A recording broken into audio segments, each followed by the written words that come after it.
के साह्रो भएको कपाल दादा आज त मेरो एक्जाम हो नि एक्जाम राम्रोसित देऊ ल तिमी ठुलो मान्छे बन्नु पर्छ ल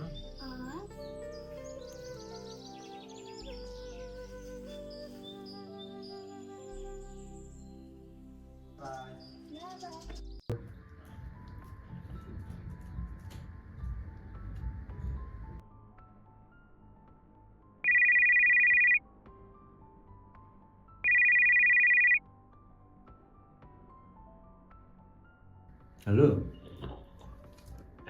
हजुर हजुर म घरमै छु साथी के को आन्दोलन हो फेरि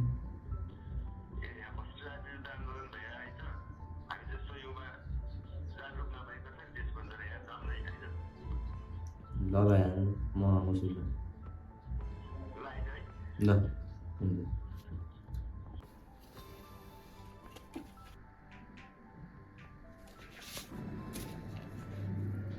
ल यार अब त जानु पर्छ फेरि कति कल गरेर के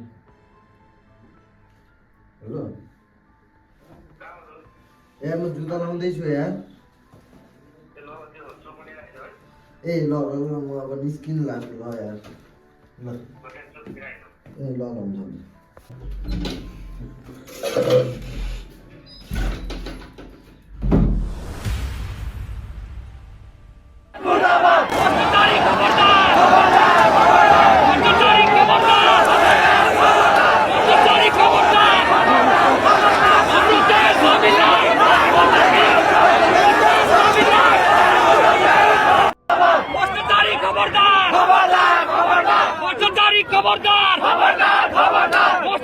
खबरदार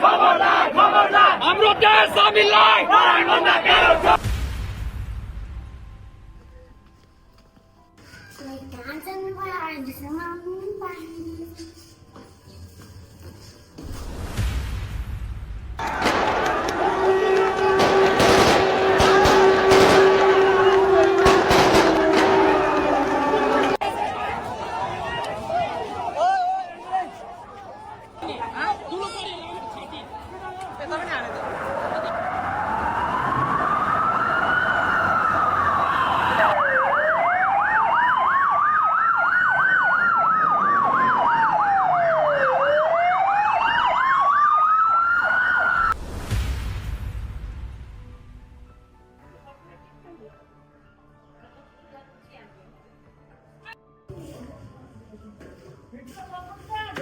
के गर्नु लाग्छ मैले यहाँनिर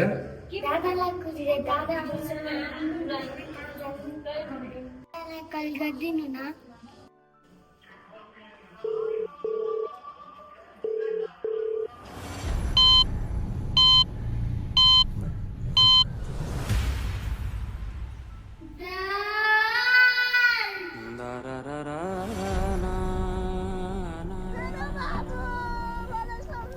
यो आन्दोलन